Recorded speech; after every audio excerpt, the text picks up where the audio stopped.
ನಮಸ್ತೆ, ನೀವು ನೋಡ್ತಿದ್ರೆ ಲಾವಾಸ್ ಕಿಚನ್. ಇವತ್ತು ಕರ್ಬೇವು ಚಿಕನ್ ಹೇಗೆ ಮಾಡೋದು ಅಂತ ಹೇಳ್ಕೊಡ್ತೀನಿ. ಆ್ಯಂಡ್ ಫಸ್ಟ್ ಆಫ್ ಆಲ್ ನಿಮ್ಮೆಲ್ಲರಿಗೂ ತುಂಬ ಥ್ಯಾಂಕ್ಸ್ ಹೇಳಬೇಕು. ಯಾಕಂದರೆ ನಿಮ್ಮ ಬ್ಯುಸಿ ಶೆಡ್ಯೂಲಲ್ಲಿ ನನ್ನ ವೀಡಿಯೋಸ್ ನೋಡಿ ಲೈಕ್ ಮಾಡಿ ಅದ್ರ ಬಗ್ಗೆ ರಿವ್ಯೂ ಹಾಕ್ತಾ ಇರೋದಕ್ಕೆ ನಾನು ತುಂಬ ಥ್ಯಾಂಕ್ಸ್ ಹೇಳ್ತೀನಿ.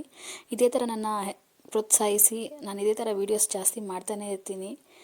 ರೆಸಿಪ್ಸ್ ಎಲ್ಲ ಟ್ರೈ ಮಾಡಿ ನನಗೆ ರಿವ್ಯೂ ಹೇಳಿ. Thank you so much. ಇವಾಗ ಇಂಗ್ರೀಡಿಯೆಂಟ್ಸ್ ನೋಡ್ಕೊಳ್ಳೋಣ.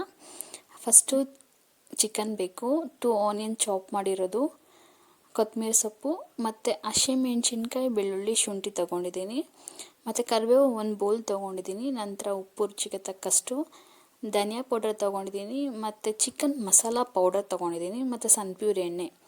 ಇದನ್ನು ಫಸ್ಟು ನಾವು ರುಬ್ಕೊಳ್ಬೇಕು. ರುಬ್ಕೊಳ್ಳೋಕ್ಕೆ ನಾವು ಇವಾಗ ಹಸಿಮೆಣ್ಸಿನ್ಕಾಯಿ, ಬೆಳ್ಳುಳ್ಳಿ, ಶುಂಠಿ ಮತ್ತು 1 ಬೌಲ್ ಏನು ತೊಗೊಂಡಿದ್ದೀವಿ ಕರಿಬೇವನ್ನ ಅದನ್ನ ಹಾಕ್ಕೊಳ್ಬೇಕು. ಅದನ್ನ ಹಾಕ್ಕೊಂಡು ತರಿ ಪೇಸ್ಟ್ ಮಾಡ್ಕೊಳ್ಬೇಕು. ನೆಕ್ಸ್ಟು ಕಡಾಯಿ ಇಟ್ಟು 1.5 ಸ್ಪೂನಷ್ಟು ಎಣ್ಣೆ ಹಾಕಿದ್ದೀನಿ, ನಾನು ಜಾಸ್ತಿ ಹಾಕಿಲ್ಲ. ಆಮೇಲೆ ಆನಿಯನ್ ಚಾಪ್ ಮಾಡಿಟ್ಟಿರೋದನ್ನ ಹಾಕ್ಕೊಂಡು ಪಿಂಕಿಶ್ ಆಗೋವರೆಗೂ ಚೆನ್ನಾಗಿ ಫ್ರೈ ಮಾಡಬೇಕು.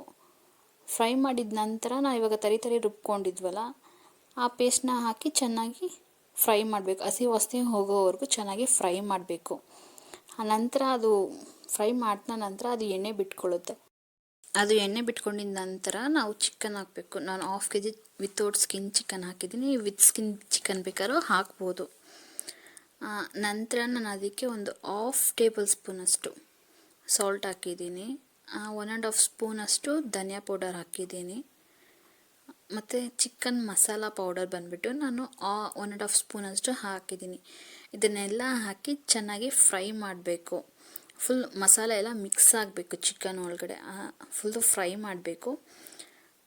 ಎಣ್ಣೆ ಬಿಟ್ಕೊಳ್ಳುತ್ತೆ ಫ್ರೈ ಮಾಡ್ತಾ ನಾವು ಹಾಗೆ ಫ್ರೈ ಮಾಡ್ತಾ ಇರಬೇಕು. ನಂತರ ನಾವೇನು ಮಾಡಬೇಕು ಅಂದರೆ ಒಂದು 1/2 ಗ್ಲಾಸಷ್ಟು, ಜಾಸ್ತಿ ಬೇಡ, ಒಂದು 1/2 ಗ್ಲಾಸಷ್ಟು ವಾಟರ್ ಹಾಕಿಬಿಟ್ಟು ಚಿಕನ್ನ ಬಾಯ್ಲ್ ಮಾಡಬೇಕು. ಚೆನ್ನಾಗಿ